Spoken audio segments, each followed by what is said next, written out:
හායාලුනේ ඔන්න අද දිනවල වීඩියෝවක් Shagi කාවින এডুকেෂන් YouTube channel එකකින්.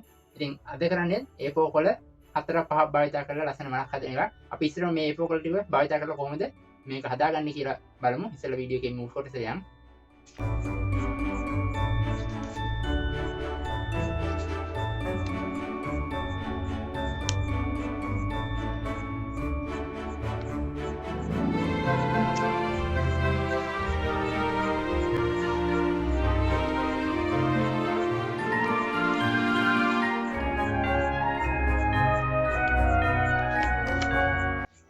මේ වගේ මෙෂර්මන්ට් එකක් තියාගන්න. එතකොට ඔයාලට මේක මේ ඇද වෙන්නේ නැති වෙන්න නමාගෙන අලව ගන්න පුළුවන්.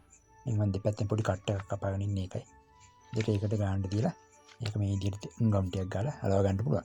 ඒ වගේ මේ වගේ කෑල්ලි 12ක් තමයි මම සූදානම් කරගෙන ඉන්නේ. ඔයාලට පුළුවන් 8කින් කරන්න පුළුවන් 10කින් 12කින් මේ 12ක් තියෙනවා.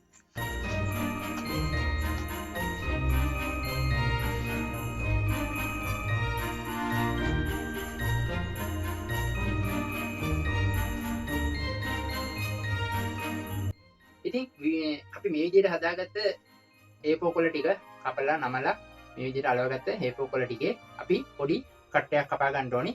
ඉතින් ඒ කට් එක තමයි මම මේ ඇඳලා තියෙන්නේ. මේ කොළේ නමවුවට පස්සේ මේ විදිහට දැන් තියෙන්නේ මම මේ කඩේරින් වලින් දක්වලා තියෙන කොළේ නමලා තියෙන විදිය. ඒකද ඔයාලේ නමලා තියෙන කීම මම අර ඇඳ පිටියට මේක ඩිසයින් එක ඇඳගන්න. ඒතකොට ඒකේ මෙතන මත තියෙන ඕනි දෙයක් තමයි මේ හැරිය. මේ හැරිය කැපිලා යන්නේ නැහැ. ඒ කියන්නේ මේ තනි ඉරකින් මම ඇඳලා තියෙන්නේ. ඒ වගේම මේ හැරියත් කැපිලා යන්නේ නැහැ. ඒ තැන් දෙක කැපිලා යන්නේ මේ කඩේරියේ තියෙන තැන් ටිකකින් විතරයි කැපිලා යන්නේ. ඒතර ඔය ටික කැපිලා ගිහපුවම අපිට තියෙන්න ඕනේ කපා ගත්තට පස්සේ ඔන්න ඔය විදිහට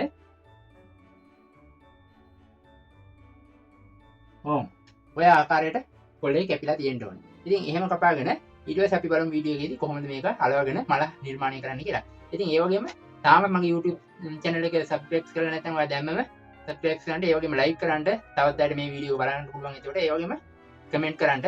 ඔයාලට තියෙන ප්‍රශ්නයක් තියෙනවා නම් comment එකෙන් අහන්න මම ඕන එකට පිළිතුරු දෙනවා. එහෙනම් අපි යමු වීඩියෝ එක ඉදිරි කොටසට.